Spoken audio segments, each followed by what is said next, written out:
ಅಯ್ಯೋ, ಇಬ್ರು ಹೋಗ್ಬಿಟ್ರ. ನಾನು ಏನ್ ಮಾಡ್ಲಿ ಇವಾಗ? ಯಾರಾದ್ರೂ ಬಾಗ್ಲು ತೆಗೀರಿ.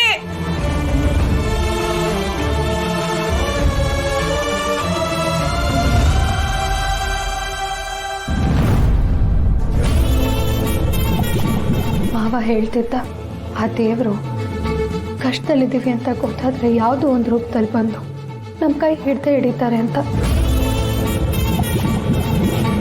ಬರಲೇ ಇಲ್ಲ.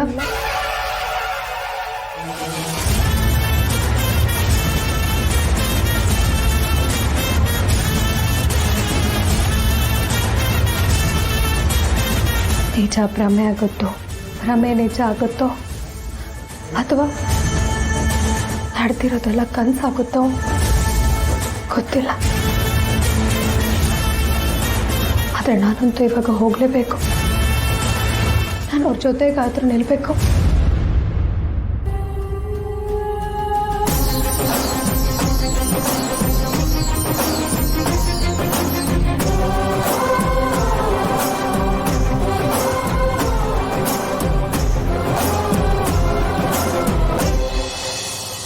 ಮನೆ ಪತ್ರ ಹಣ ಇಟ್ಟು ಶಿವ ಅವರು ತಗೊಂಡಿರೋ ಸಾಲ 10 ಲಕ್ಷ ರೂಪಾಯಿ ಇವತ್ತಿನ ಹರಾಜಿನ ರೇಟು.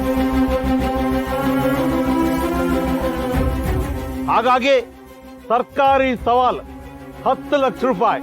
ಯಾರಾದ್ರೂ ಕೂಗೋರಿದ್ರೆ ಕೂಗ್ಬಹುದು. ಇರೋದು ನಾಡಂಚು, ಇದಕ್ಕೆ 10 ಲಕ್ಷನ? ಅಮ್ಮಮ್ಮ ಅಂದ್ರೆ 3-4 ಲಕ್ಷ ಕೊಡ್ಬೋದು. ಅಣ್ಣಂದ್ರ ಹಿಂಗೆ ಕೈ ಮುಗಿ ಕೇಳ್ಕತೀನಿ, ಏನೋ ಕೆಟ್ಟ ಕಡೆಗೆ ನಮ್ಮ ಮನೆ ಹರಾಜಿಗೆ ಬಂದೈತೆ. ತಾಯಿ ಇಲ್ದೆ ಬೆಳೆದಿರೋ ನಮ್ಗೆಲ್ಲ ಈ ಮನೆನೇ ತಾಯಿ.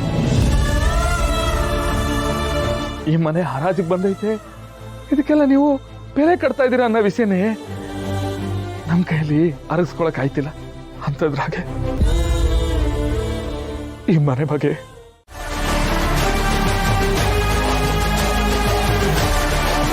ಈ ಬ್ಯಾಗು ಚತುರದಲ್ಲಿ ಕಳೆದೋಗಿದ್ದಲ್ವಾ? ನೋಡ್ಲಾ, ಈ ಬ್ಯಾಗ್ ನ ಕತ್ಗಾಕೊಂಡು ಇಟ್ಕೋಬೇಕು. ಗಂಡಿನ ಕಡೆ ಕೊಡೋ ದುಡ್ಡು ಅದ್ರಾಗೆ ಐತೆ. ಓಸಿ ಸಾರುಕಲ್ಲ, ಇದು ಯಾರು ಅತ್ತೆ ಕೈಗೆ ಹೆಂಗ್ ಬಂತು? ಹಂಗಾದ್ರೆ ಇದನ್ನ ಕದ್ದವ್ರು ಯಾರು?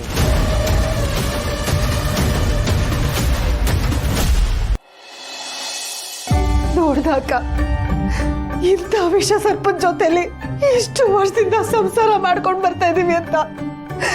ನಾನು ನಿನಗೆ ಅವತ್ತೇ ಹೇಳಿದೆ, ಇವ್ರು ಯಾರೂ ಸರಿಗಿಲ್ಲ, ಇವ್ರನ್ನ ಎದುರು ಹಾಕೊಳ್ಳೋದು ಬೇಡ ಅಂತ. ಲಕ್ಷ್ಮಿ ಜೀವನ ಹಾಳು ಮಾಡೋಕ್ಕಾಗಲಿಲ್ಲ ಅಂತ ಇವಾಗ ಶಿವು ಜೀವನ ಹಾಳು ಮಾಡಕ್ ಹೊರಟಿದ್ದಾರೆ. ಇದ್ರ ಹಿಂದೆ ಅವ್ರ ಕೈ ಮಾಡಾನೇ ಇದೆ ಅಂತ ನನಗೆ ಚೆನ್ನಾಗಿ ಗೊತ್ತು. ಆದ್ರೆ ಏನ್ ಮಾಡ್ತಿದ್ದಾರೆ ಅಂತ ಗೊತ್ತಾಗ್ತಿಲ್ಲ ಸುಶೀಲ. ಅಕಸ್ಮಾತ್ ಏನಾದ್ರೂ ಹೆಚ್ಚು ಕಮ್ಮಿ ಆಗಿ ಆ ಮನೆ ಕೈ ಬಿಟ್ಟು ಹೋದ್ರೆ ಶಿವು, ಅವನ್ ತಂಗಿದಿರು, ನಮ್ ಪಾರು ಎಲ್ಲಿಗೆ ಅಂತ ಹೋಗ್ತಾರೆ? ಎಲ್ಲಿರ್ತಾರಕ್ಕ? ಕಡೆ ಪಕ್ಷ ನಮ್ಮ ಮನೇಲಿ ನಮ್ ಜೊತೆಲಿ ಕರ್ಕೊಂಬಂದು ಇಟ್ಕೊಳ್ಳೋಣ ಅಂದ್ರೆ ಈ ಮನುಷ್ಯ ಅದಕ್ಕೆ ಒಪ್ತಾನ? ಈ ಮನೆ ಇಲ್ಲಿದೆ, ನಾವಿಲ್ಲಿದ್ದೀವಿ ಅಂದ್ರೆ ಅದ್ರ ಕಾರಣ ನಮ್ಮದಕ್ಕೆ ಶಾರದಾ. ನಮ್ಮ ಶಿವು ಈಗ 10 ಲಕ್ಷ ರೂಪಾಯಿಗೆ ಬೀದಿಯಲ್ಲಿ ನಿಲ್ಲೋ ಪರಿಸ್ಥಿತಿಗೆ ಬಂದಿದೆ. ಆದರೆ ನನ್ನ ತವ್ರ ಮನೆಯವರು ಇಂಥ ಎಷ್ಟೋ ಲಕ್ಷಗಳನ್ನ ದಾನ ಮಾಡಿದ್ದಾರೆ. ನಮ್ಮ ಶಿವು ಬಡವ ಅಲ್ಲ, ಅವನು ಹೊಟ್ಟೆ ಶ್ರೀಮಂತ.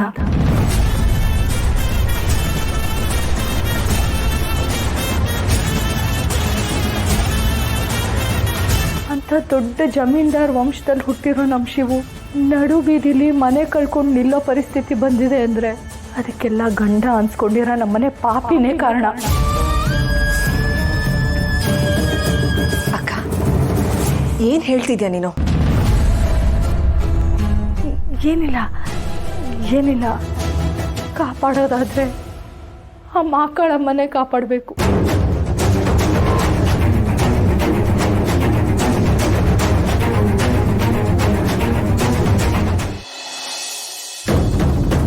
ಇನ್ನು 10 ನಿಮಿಷದಲ್ಲಿ ಎಲ್ಲರೂ ಜಾಗ ಖಾಲಿ ಮಾಡಬೇಕು. ಆದರೆ ಕೆಲವರು ನಮ್ಮ ಮನೆನ ಹಾಳು ಮಾಡಬೇಕು ಅಂತಾನೆ ಸುಳ್ಳು ದಾಖಲೆನ ತಗೊಂಡು ಏನೋ ಗೊತ್ತಿಲ್ದಿರೋ ನನ್ನ ಗಂಡಂಗೆ ಮೋಸ ಮಾಡ್ತಿದ್ದಾರೆ. ಆದರೆ ನಿಜ ಏನು ಗೊತ್ತಾ ಸರ್, ಇದುವರೆಗೂ ಒಂದು ನೋಟಿಸು ಬಂದಿಲ್ಲ. ಜೊತೆಗೆ ಸಾಲ ತಗೊಂಡು 1 ತಿಂಗಳು ಆಗಿಲ್ಲ. ಆದರೆ ನನ್ನ ಗಂಡಂಗೆ ದುಡ್ಡಿನ ಅವಶ್ಯಕತೆ ಇದೆ ಅನ್ನೋ ವಿಷಯ ತಿಳ್ಕೊಂಡು ಖಾಲಿ ಪತ್ರದ ಮೇಲೆ ಸೈನ್ ಹಾಕ್ಸ್ಕೊಂಡಿದ್ದಾರೆ.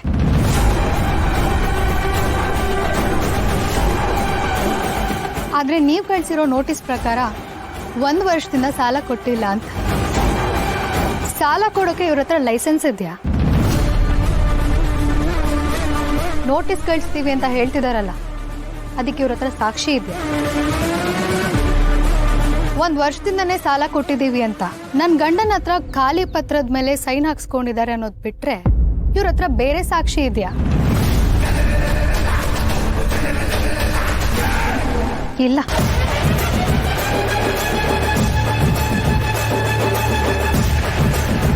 ಆದರೆ ನಾವು ರೀಸೆಂಟಾಗಿ ಸಾಲ ತಗೊಂಡಿದ್ದೀವಿ ಅನ್ನೋದಕ್ಕೆ ನನ್ನ ಹತ್ರ ಬಂಡಿಗಟ್ಟಲೆ ಸಾಕ್ಷಿ ಇದೆ.